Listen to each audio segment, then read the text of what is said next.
আসসালামু আলাইকুম, কেমন আছেন সবাই? তো এখন কিন্তু আমি এই যে লাউ ভাজি করছি। তো পেঁয়াজ মরিচটাকে ভেজে নিচ্ছি। আর এদিকে কিন্তু আমি লাউগুলোকে কেটে এই যে ধুয়ে নিয়েছি। যেভাবে আলু ভাজি করি সেভাবে লাউটাকে কেটেছি ছোট ছোট করে। তো দেখেন এই যে লাউগুলোকে দেখাচ্ছি আমি কীভাবে কেটেছি। আমি কিন্তু আজকে লাউ ভাজি করব ডিম দিয়ে। আপনারা এইভাবে ট্রাই করতে পারেন, ডিম দিয়ে লাউ ভাজি কিন্তু অনেক মজা হয়। তো আমি পেঁয়াজ মরিচটাকে একটু বাদামি করে ভেজে নেব। ভেজে নেওয়ার পর লাউগুলোকে দিয়ে দেবো। তো আমার চ্যানেলে আপনি যদি নতুন হয়ে থাকেন তবে অবশ্যই চ্যানেলটি সাবস্ক্রাইব করে রাখবেন। দেখেন আমি কিন্তু এখন লাউগুলোকে দিয়ে দেবো।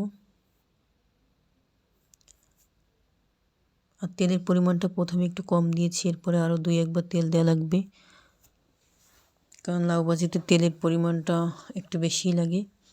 তো এখন আমি পরিমাণ মতো হলুদ লবণ দিয়ে দিলাম। দেখেন হলুদ দিয়েছি, এবার লবণ দিচ্ছি। এই ডিমটা দিয়ে কিন্তু আমি লাউটাকে ভাজি করব, কিন্তু ডিমটা এখন দেওয়া যাবে না। যখন লাউটা মানে কমে একবারে 3 ভাগের 1 ভাগ হয়ে যাবে তখন ডিমটাকে দিয়ে 15-20 মিনিটের মতো ভাজি করতে হবে।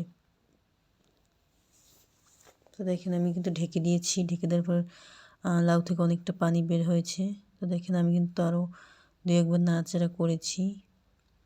দেখেন লাউটা কিন্তু অনেকটাই কমে গিয়েছে। এরপর আমি ডিমটা ভেঙে দিয়ে দিলাম।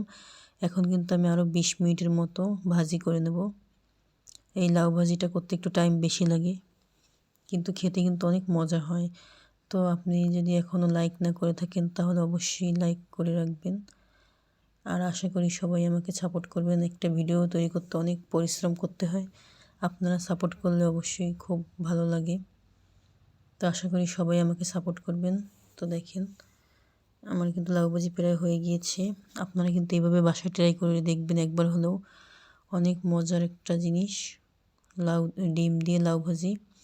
তো দেখেন আমার কিন্তু ভাজিটা হয়ে গিয়েছে। আমি কিন্তু একটা বাটিতে উঠিয়ে নেব লাউ ভাজিটাকে। তো এই দেখেন গরম গরম এখনও কিন্তু ধোয়া উঠছে। তো আমার রেসিপিটি ভালো লাগলে অবশ্যই লাইক কমেন্ট শেয়ার করবেন। ভুল ত্রুটি ক্ষমা করবেন। সবাই ভালো থাকবেন। আল্লাহ হাফেজ।